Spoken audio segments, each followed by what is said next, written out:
All right, guys, let's head into the episode for today.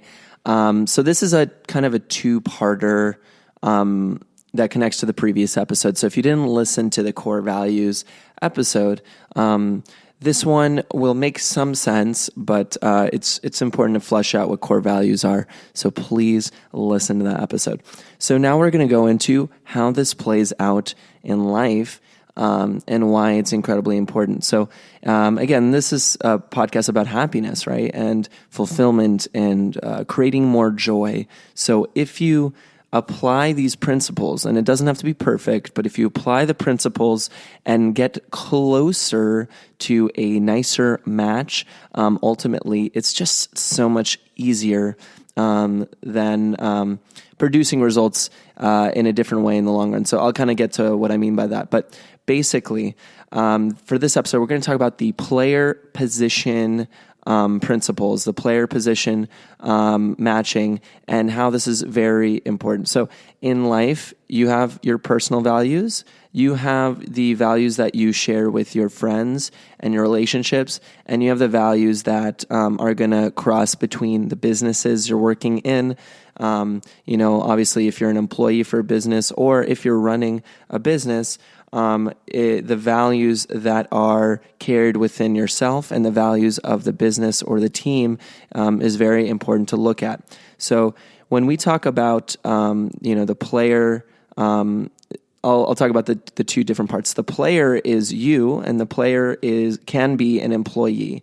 So if you're a player in a relationship or a player in a business, it's incredibly important that you understand the values that are held by the business, for example, that you might be employed by. So when you work at a business, usually they have a mission statement, a vision statement, they have the values that are important to them. But as I kind of alluded to in the previous episode, if the values that are set on paper are not actually what the business really values, aka the actions aren't following up, or they're not celebrating the actions that fit with the words they're using for their values, that business actually lacks integrity. It lacks the connection between what they say and what they actually do.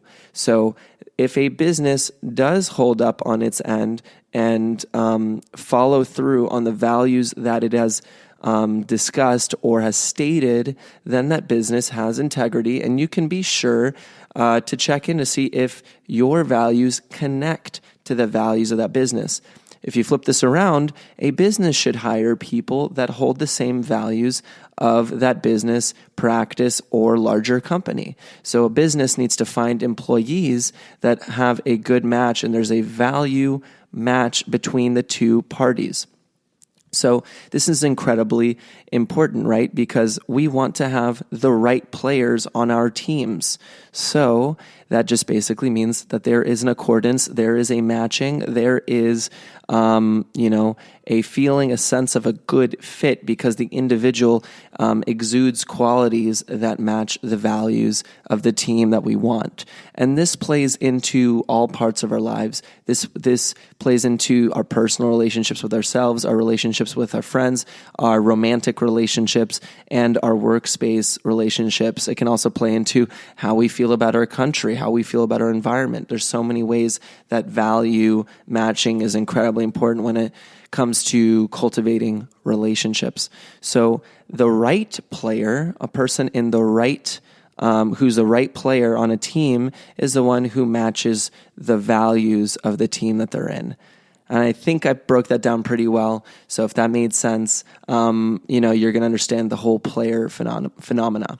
The other part that's incredibly important for all businesses, relationships, friendships, what have you, is the right position phenomena. Now, this plays out a lot more specifically in businesses, because you might be on the right team, you might be the right player for a business, but you might be in the wrong position, meaning that your unique qualities, your unique set of skills does not match does not match up with the position that you're in. So you can feel great about a business. You might love, the environment that you're in, but you're not playing the right role in the team. So if your unique qualities, your unique skill sets are not being fully used or not being fully utilized, you're not able to express your creativity or your work ethic at the highest level of your intelligence and ability, you might feel not good. You're not going to feel happy. You're not going to feel excited. You're not going to feel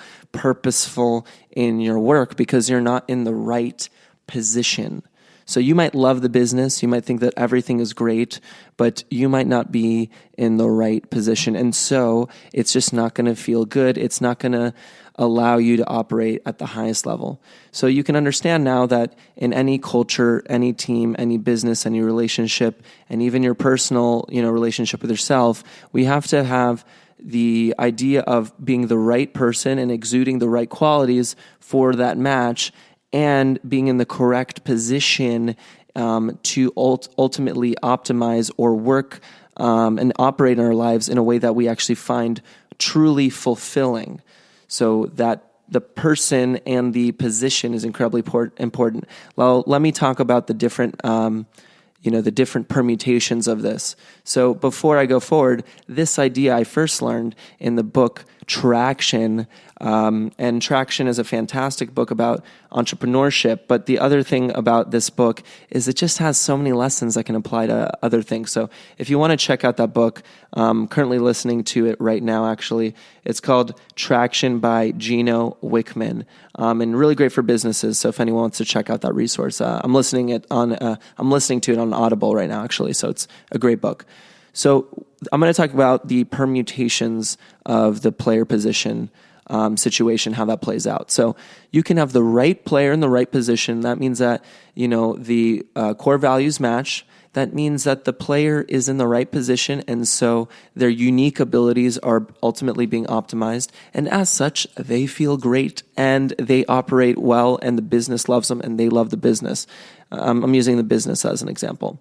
You can have the right player in the wrong position. It means they love the business. They love the idea of it. They get energetic about, coming in, but they're just not operating at their best, and ultimately hurts themselves in the business because their qualities are not being used to their highest potential. And as such, they're not really being optimized for their work. Okay? We can have the wrong player in the right position. The wrong player in the right position means that person's unique qualities matches with the position that they're in, but their core values don't match, and this ultimately erodes team culture. It erodes relationships because even though they're great at what they do, they're fantastic at the way that they operate, and they can ultimately, they might even be a genius at what they do. If it's not a good matchup in terms of values, it's going to slowly destroy, harm, or hurt a business. For example, someone with a piss-poor attitude, but who's great at what they do, is going to make a team atmosphere that is just uncomfortable and not a great place to work with. So there has to be a conversation there. And that might be you. That might be, whatever you're doing. So there has to be a self-awareness piece there. Then there's, of course, the wrong player in the wrong position. The values don't match, and the person doesn't have the unique skill set of the position. And then obviously it's clear that person needs to leave, or you need to leave because you're not utilizing your best skill sets and your values don't match up, and that's very clear. Those in between positions, the wrong person in the right position or the right person in the wrong position, is where it gets murky, and that's where it's very important to have conversations to navigate what the correct position might be, or what values need to be worked on or developed, or maybe it's just not a good fit. So I really wanted to flesh that concept out because it has a huge impact on happiness and fulfillment. And if we are a player that is not connected to the values of our teams, or if we're a player that does not connect with the position of the team we're in, it's ultimately going to really affect our long-term happiness and the success of the team that we're trying to operate in. So I hope that episode was helpful for today, and I hope you have an amazing day, and I'll see you on the next episode. Have a great one, guys.